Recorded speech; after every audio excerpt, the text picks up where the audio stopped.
So basically, all these women who discovered, some of them at the time,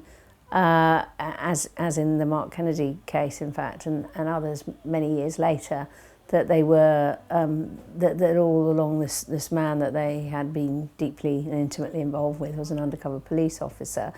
have been really, felt very violated by that experience, and have been very traumatised and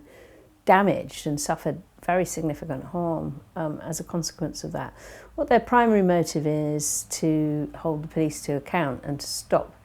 the police ever doing that again, because they believe quite firmly that there can be no justification for that activity, whatever their beliefs are about whether there are any circumstances in which undercover policing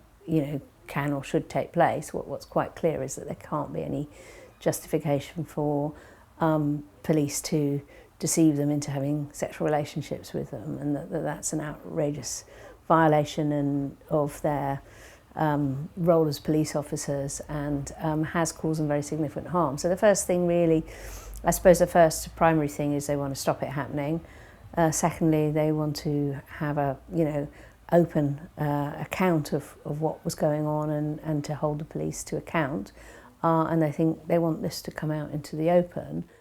It's different sorts of undercover policing, but there's the sort that you go in and you're trying to discover like a drugs gang or something, and what you're trying to do is take out or get intelligence on some big trafficking or gang drug trafficking ring or whatever, and that tends to be quite short and very specific kind of level of infiltration. And then you have perhaps different ones in relation to kind of suspected terrorist cells or something like that. But this seems to be that they describe it as not sort of criminal crime busting, but more just sort of general intelligence gathering about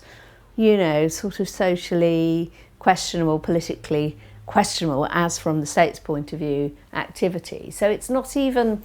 there really to stop